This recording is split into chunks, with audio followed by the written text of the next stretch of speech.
നമസ്കാരം. കേറ്ററ്റ് 3യുടെ രണ്ടാമത്തെ എപ്പിസോഡിലേക്ക് നമുക്ക് കടക്കാം. ഈ രണ്ടാമത്തെ എപ്പിസോഡിലും 15 ചോദ്യങ്ങളാണ് ഉൾപ്പെടുത്താൻ ഉദ്ദേശിക്കുന്നത്. അതെല്ലാം സംഖ്യകളുമായി ബന്ധപ്പെട്ട ചോദ്യങ്ങൾ തന്നെയാണ്. കാരണം ആദ്യത്തെ 3 സെക്ഷനുകൾ സംഖ്യകളുമായി ബന്ധപ്പെട്ടതും അതിനുശേഷം ജോമെട്രിയുമായി ബന്ധപ്പെട്ടതുമാണ് നമ്മൾ പ്ലാൻ ചെയ്തിരിക്കുന്നത്. മൂന്നാമത്തെ സെക്ഷനായി അതിനുശേഷമാണ് ആൾജിബ്രയും പിന്നെ ജനറലും. അങ്ങനെയാണ് ആ ക്ലാസ്സുകൾ പ്ലാൻ ചെയ്തിരിക്കുന്നത്. ആദ്യത്തെ ചോദ്യം നമുക്കൊന്ന് നോക്കാം. A cubed plus B cubed is equal to C cubed plus 1 is associated with a well known number. നമുക്കറിയാം, ഒറ്റ നോട്ടത്തിൽ തന്നെ അത് രാമാനുജൻ സംഖ്യയുമായി ബന്ധപ്പെട്ടതാണെന്ന് മനസ്സിലാവും. രാമാനുജൻ സംഖ്യ ഏതാണ്?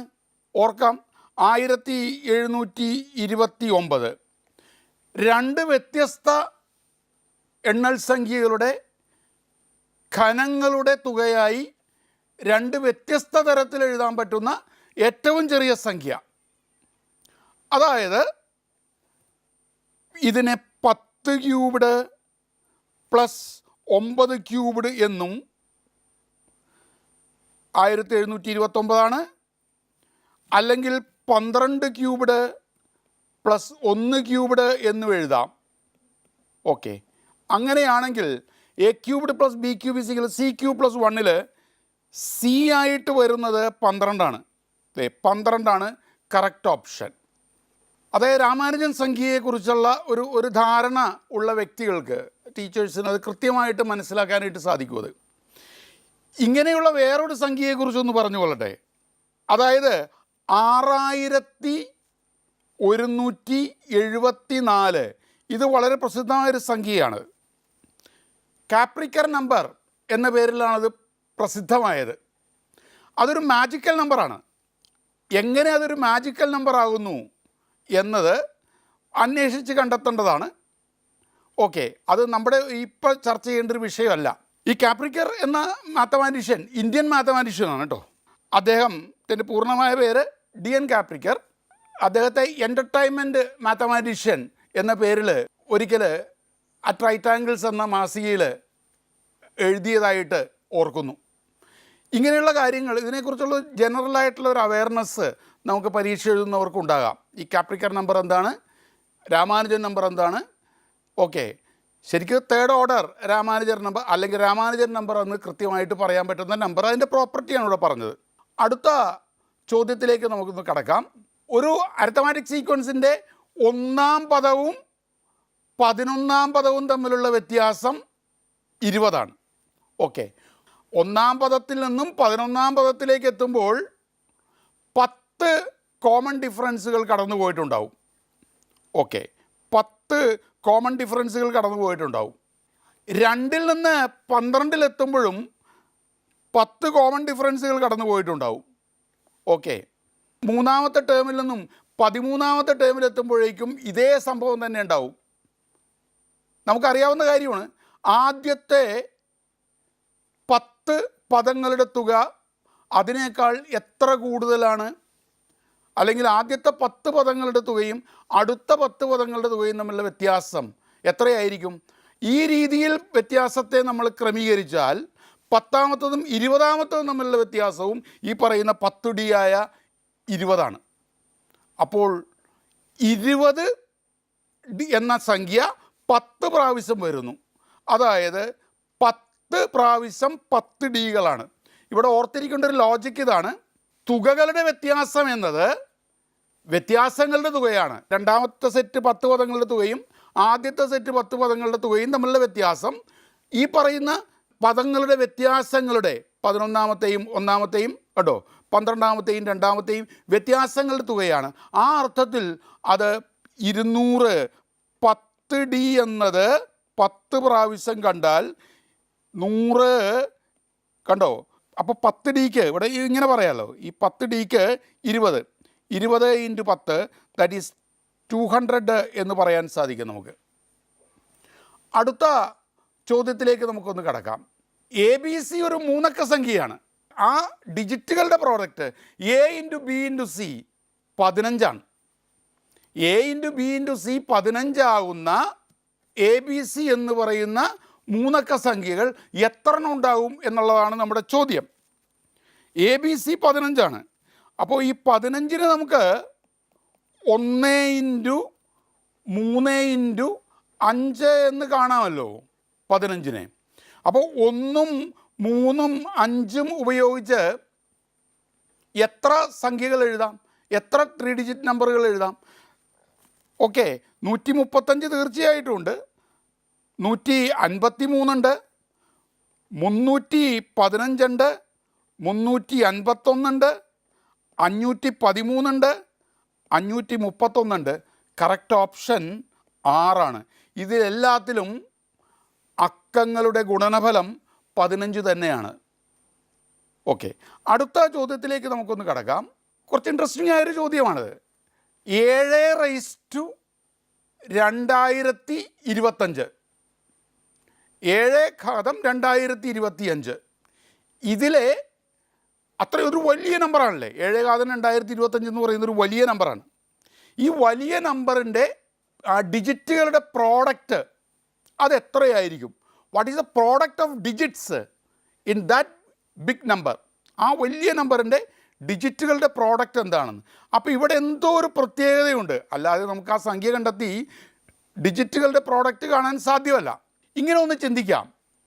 7/1 എന്ന് പറയുന്നത് 7. അത് 0.7 എന്ന് നമുക്കൊന്ന് കാണാം, 0.7 എന്ന് കാണാം.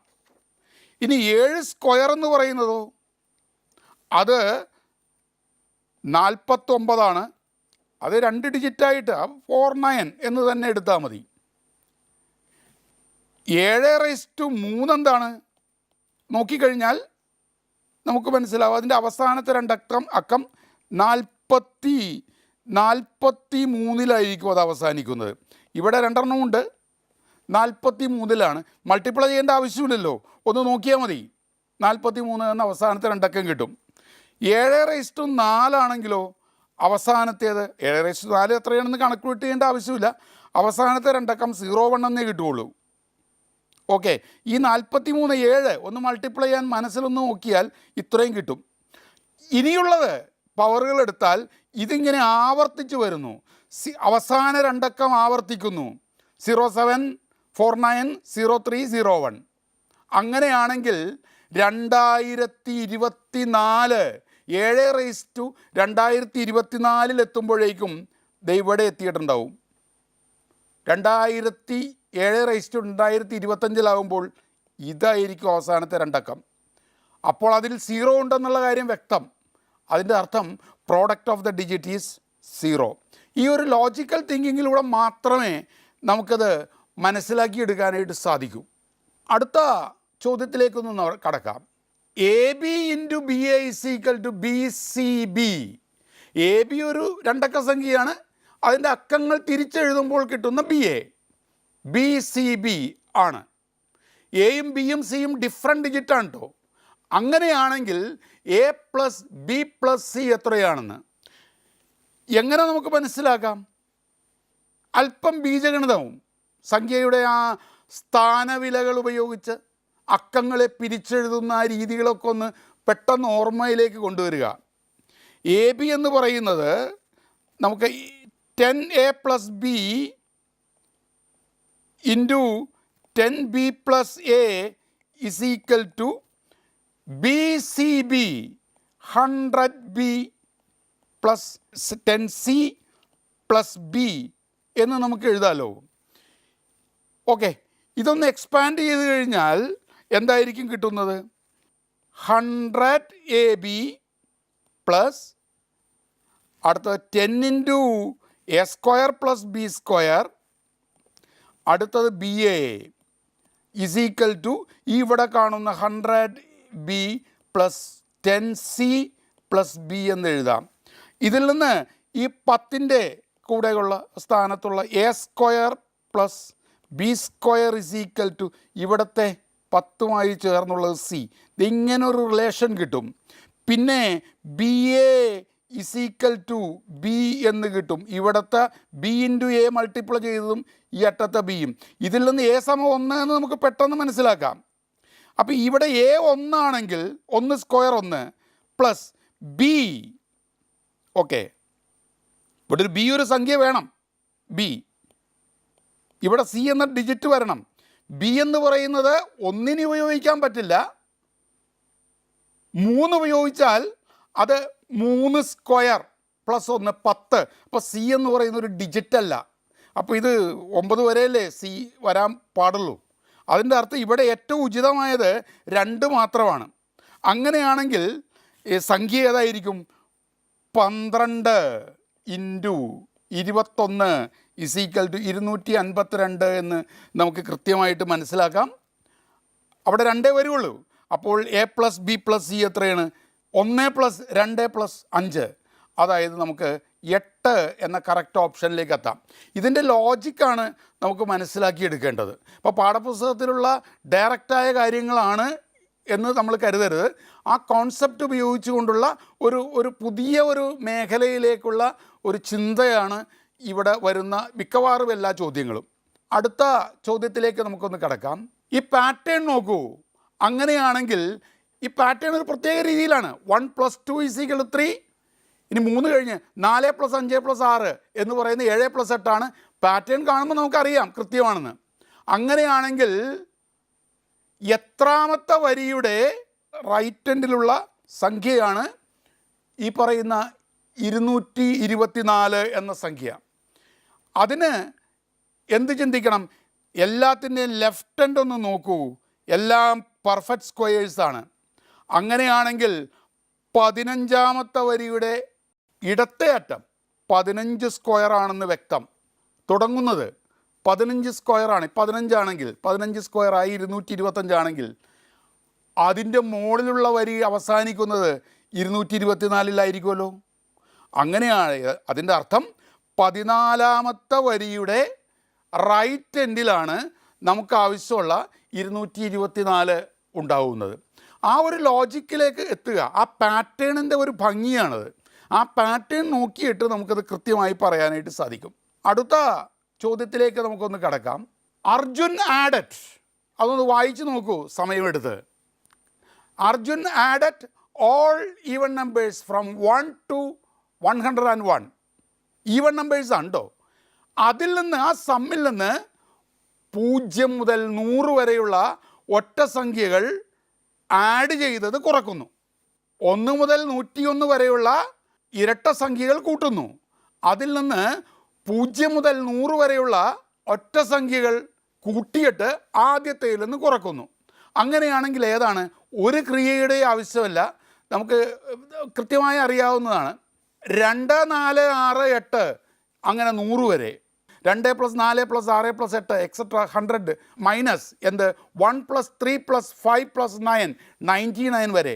കൃത്യമാണത്, കൂടുതൽ വിശദീകരിക്കേണ്ട ആവശ്യമില്ല. 2 + 4 + എക്സെട്ര ഇങ്ങനെ 100 ഉണ്ടാവും. ഇതിൽ നിന്നാണ് 1 + 3 + 5 എക്സെട്ര 99 കുറക്കുന്നത്. ഈ 2ൽ നിന്ന് 1 കുറച്ചാൽ കിട്ടുന്ന 1, 4ൽ നിന്ന് 3 കുറച്ചാൽ കിട്ടുന്ന 1, അങ്ങനെ നോക്കിയാൽ 50 ഒന്നുകൾ കാണാനായിട്ട് സാധിക്കും. ഇത് എത്ര എണ്ണം ഉണ്ടാവും ഇതിനകത്ത്? 2 മുതൽ 100 വരെ എത്ര എണ്ണം ഉണ്ടാവും? 50 എണ്ണം ഉണ്ടാവും. ഇവിടെയും 50 എണ്ണം ഉണ്ടാവും. ഓക്കെ, ശരിയല്ലേ? അപ്പോൾ എത്ര ഡിഫറൻസുകൾ ഉണ്ടാവും? 50 ഡിഫറൻസുകൾ ഉണ്ടാവും. ക്ലിയർ അല്ലേ? അതായത് ഇതിൻ്റെ കറക്റ്റ് ഓപ്ഷൻ 50 എന്ന് നമുക്ക് എഴുതാനായിട്ട് സാധിക്കും. ഓക്കെ, അങ്ങനെയാണെങ്കിൽ അടുത്ത ചോദ്യത്തിലേക്ക് നമുക്കൊന്ന് കിടക്കാം. Errors play an important role in mathematics. ഒരു സ്റ്റേറ്റ്മെൻ്റാണ്. Errors play an important role in mathematics. അങ്ങനെ ഒരു കാര്യമുണ്ടോ? ഒന്ന് ആലോചിച്ച് നോക്കി മനസ്സിലാക്കാം. അതിൽ കറക്റ്റ് ഓപ്ഷൻ സി ആണ്. കാരണം കണക്കുകൾ ചെയ്യുമ്പോൾ തെറ്റുകൾ വരുമ്പോഴാണ് ഒരു ടീച്ചറിനെ സംബന്ധിച്ചിടത്തോളം കുട്ടിയുടെ എന്തൊക്കെ മികവുകളാണ്, എന്തൊക്കെ കാര്യങ്ങളാണ്, ശേഷികളാണ് ആ കുട്ടിയിൽ ഇനി ഉണ്ടാകേണ്ടത്, ഏതൊക്കെ കാൽക്കുലേഷനാണ് കുട്ടിക്ക് തെറ്റിപ്പോകുന്നത്, ഇങ്ങനെയുള്ള കുട്ടിയുടെ ഗണിത പഠനവുമായി ബന്ധപ്പെട്ട കാര്യങ്ങളെക്കുറിച്ച് വ്യക്തമായി മനസ്സിലാക്കാനായിട്ട് കുട്ടി ചെയ്യുന്ന തെറ്റുകൾ മാത്തമാറ്റിക്സ് ക്ലാസ്സിൽ പ്രധാനപ്പെട്ടതാണ്. അത് കൂടുതൽ വിശദീകരിക്കേണ്ട ആവശ്യമില്ല. നമുക്ക് നമ്മുടെ ദൈനംദിന ക്ലാസ് മുറികളിൽ നമ്മൾ അനുഭവിക്കുന്ന കാര്യങ്ങളാണത്. അതിൽ നിന്ന് നമുക്ക് വ്യക്തമായിട്ട് കാര്യങ്ങൾ മനസ്സിലാക്കാനും സാധിക്കും ഒരു കുട്ടി ഏതൊക്കെ ഏരിയയിലാണ് തെറ്റ് വരുത്തുന്നതെന്ന്. ഇപ്പോൾ 1/2 + 1/3 എന്ന് എഴുതിയിട്ട് എത്രയാണെന്ന് ചോദിച്ചു കഴിഞ്ഞാൽ ഒരു കുട്ടി 2/5 എന്ന് എഴുതിയാൽ അതിൻ്റെ പ്രശ്നം എന്താണെന്നും ഭിന്നസംഖ്യ എന്താണെന്നും മനസ്സിലാക്കാത്തതാണെന്നും അതിൻ്റെ അഡീഷൻ്റെ പ്രത്യേകതകളും കുട്ടിക്ക് മനസ്സിലായിട്ടില്ല എന്നുള്ള ബോധ്യം നമുക്കുണ്ടാവുന്നു. ഓക്കെ, അടുത്ത ചോദ്യം നോക്കാം. Which of the following is not true about the project in mathematics? Okay, project എന്ന് പറയുന്നത് ഇവിടെ ഒരു വാക്കിൽ ഒരു സ്പെല്ലിംഗ് പ്രശ്നമുണ്ട്. എൻക്വയറി എന്ന വാക്കാണ് കേട്ടത്. INQUIRY, അന്വേഷണം. ഈ പ്രോജക്റ്റിനെ കുറിച്ച് പറയുന്നത് തന്നെ അന്വേഷണാത്മക ഗണിത പഠനത്തിൻ്റെ ഒരു സാധ്യതയാണ് പ്രോജക്റ്റിലൂടെ നമ്മൾ കാണുന്നത്. അപ്പോൾ അന്വേഷണം പ്രോജക്റ്റിൻ്റെ ഒരു ഭാഗമാണ്. അത് സബ്ജക്റ്റ് ഈസിയാക്കുന്നു എന്നുള്ളത് വലിയ കാര്യമല്ല. എന്നാൽ അടുത്തത് നോക്കൂ, enhance problem solving skill, establish interdisciplinary linkages, ഇതെല്ലാം പ്രോജക്റ്റിനെ സംബന്ധിക്കുന്നത് ശരിയാണ്. പക്ഷേ ഇവിടെ സബ്ജക്റ്റ് എളുപ്പമാക്കുന്നു എന്നുള്ളതാണ് ഇവിടുത്തെ correct option. Is not true എന്ന സെൻറ്റൻസ് എന്ന ആ വാക്ക് നോക്കുക, നോട്ട് ട്രൂ എന്നാണ് പറഞ്ഞിരിക്കുന്നത്. അപ്പോൾ ഓപ്ഷൻ ബി ആണ് അവിടെ ശരിയായ ഓപ്ഷൻ. അടുത്ത കാര്യത്തിലേക്ക് നോക്കാം. There is no rational number whose square is 2. 9ാം ക്ലാസ്സിലെ പ്രത്യേക ആ ന്യൂ നമ്പേഴ്സ് എന്ന ചാപ്റ്ററിൽ തന്നെ നമ്മൾ ചിന്തിക്കുന്നൊരു കാര്യമാണത്. ഓക്കെ, വർഗം 2 വരുന്ന ഒരു എണ്ണൽ സംഖ്യ ഉണ്ടാകില്ല. അതിനുപയോഗിക്കുന്ന പ്രൂഫ്, അതാണ് ഞാൻ നേരത്തെ പറഞ്ഞ പ്രൂഫ് ബൈ കോൺട്രഡിക്ഷൻ. അതങ്ങനെ ഒരു സംഖ്യ ഉണ്ട് എന്ന് കരുതുക, എന്നിട്ട് ആ കരുതൽ തെറ്റാണെന്ന് തെളിയിക്കുക. ഈ കോൺട്രഡിക്ഷൻ മെത്തേഡ് എന്ന് പറഞ്ഞാൽ എന്താണ്? ഒരു കാര്യം തെളിയിക്കുന്നതിന് ആ കാര്യം അങ്ങനെയല്ല, സത്യമല്ല എന്ന് നമ്മൾ കരുതുന്നു, എന്നിട്ട് നമ്മുടെ കരുതൽ തെറ്റാണെന്ന് സ്ഥാപിക്കുന്നു. ശരിയല്ല എന്ന് കരുതുകയും ആ കരുതൽ തെറ്റാണെന്ന് തെളിയിക്കുകയും ചെയ്യുമ്പോഴാണ് ആ കോൺട്രഡിക്ഷൻ എന്നുള്ള കോൺസെപ്റ്റ് വരുന്നത്. പക്ഷേ അവിടെ 2 ഓപ്ഷനേ വരാൻ പാടുള്ളൂ. ഓക്കെ, അതിനെക്കുറിച്ചൊക്കെ നമ്മളൊന്ന് ആലോചിച്ച് കഴിഞ്ഞാൽ, അതൊന്ന് സെർച്ച് ചെയ്താൽ കോൺട്രഡിക്ഷൻ എന്ന പ്രൂഫ് നിലനിൽക്കുന്ന സാഹചര്യം നമുക്ക് മനസ്സിലാക്കാനായിട്ട് സാധിക്കും. അത് കൂടുതൽ ഞാൻ വിശദീകരിക്കേണ്ട ആവശ്യമില്ല ഇവിടെ. ഓക്കെ, അടുത്തത് 11ാമത്തെ ചോദ്യം. Which of the following is associated with formative assessment in mathematics? ഇപ്പോൾ 2 തരത്തിലുള്ള അസസ്മെൻറ്റ് രീതികളുണ്ടല്ലോ, ഫോർമേറ്റീവ് അസസ്മെൻറ്റും സമ്മേറ്റീവ് അസസ്മെൻറ്റും. സമ്മേറ്റീവ് അസസ്മെൻ്റ് എന്ന് പറയുന്നത് അത് നമ്മുടെ ടെർമിനൽ എക്സാമിനേഷനൊക്കെ ആയിട്ട് ബന്ധപ്പെട്ട ഒരു പരീക്ഷാ രീതിയാണത്. ഫോർമേറ്റീവ് അസസ്മെൻറ്റ് അതിന് നമ്മൾ ഉപയോഗിക്കുന്ന നിത്യജീവിതത്തിൽ ഉപയോഗിക്കുന്ന നമ്മുടെ പ്രൊഫഷണൽ ഭാഷയിൽ പറയുന്നത് അത് കണ്ടിന്യൂസ് ഇവാലുവേഷൻ എന്നാണ്. അപ്പോൾ കണ്ടിന്യൂസ് ഇവാലുവേഷനുമായി ബന്ധപ്പെട്ട ഒരു ചോദ്യമാണ്. Which of the following is associated with formative assessment in mathematics? Surprise test എന്നൊരു ഓപ്ഷൻ ഉണ്ട്. എല്ലാം ഒന്ന് വായിച്ച് നോക്കണമല്ലോ. ആ 3ാമത്തത് വർക്ക്ഷീറ്റ് കൊടുക്കുക, 4ാമത്തത് ചോദ്യങ്ങൾ ചോദിക്കുക, ആദ്യത്തത് സർപ്രൈസ് ടെസ്റ്റ് നടത്തുക. നമുക്ക് എക്സ്പീരിയൻസ് ആയ ഒരു ടീച്ചറിനറിയാം അതൊന്നുമല്ല യഥാർത്ഥത്തിൽ കുട്ടിയുടെ പ്രവർത്തനങ്ങളെ നിരന്തരമായി നിരീക്ഷിക്കുക. അതാണ് observing children in there task എന്നുള്ളതാണ് നമുക്ക് ഉപയോഗിക്കാൻ പറ്റുന്ന ഏറ്റവും കറക്റ്റായിട്ടുള്ള ഓപ്ഷൻ. അത് മനസ്സിലാക്കി അതിൻ്റെ ഉത്തരം അതുപോലെ തന്നെ ചെയ്യാൻ പറ്റും, എഴുതാൻ പറ്റും നമുക്ക്. അപ്പോൾ ഓപ്ഷൻ ബി ആണ് ശരിയായ ഉത്തരം. അടുത്ത 12ാമത്തെ ചോദ്യം നോക്കുക. ഒരു സ്കൂളിൽ 1/5 ഓഫ് സ്റ്റുഡൻസ്, ആകെ കുട്ടികളുടെ 5/1 ഭാഗം ഫുട്ബോൾ കളി ഇഷ്ടപ്പെടുന്നവരാണ് അല്ലേ?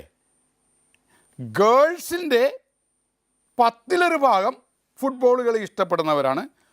ബോയ്സിൻ്റെ 4/1 ഭാഗം ഫുട്ബോൾ കളി ഇഷ്ടപ്പെടുന്നവരാണ്. നമ്മുടെ ചോദ്യം ആ സ്കൂളിൽ എത്ര കുട്ടികൾ, ഗേൾസായി എത്ര കുട്ടികളുണ്ട്, ഗേൾസ് എത്രയുണ്ട് എന്നുള്ളതാണ്. നമുക്കിതിന് ഉപയോഗിക്കാവുന്ന ഏറ്റവും എളുപ്പമുള്ള രീതി ബീജഗണിതം തന്നെയാണ്. അല്ലാത്തൊരു ലോജിക്കിനെ കുറിച്ച് ആലോചിക്കേണ്ട, വളരെ എളുപ്പത്തിൽ നമുക്ക് പറയാം. ആകെ കുട്ടികളുടെ എണ്ണം x/5 എന്ന് പറയുന്നത്, ആകെ കുട്ടികളുടെ എണ്ണം x, അതിൻ്റെ 5/1 എന്ന് പറയുന്നത് ഗേൾസിൻ്റെ 10 ഭാഗവും ബോയ്സിൻ്റെ 4 ഭാഗവും ചേർന്നതാണ്.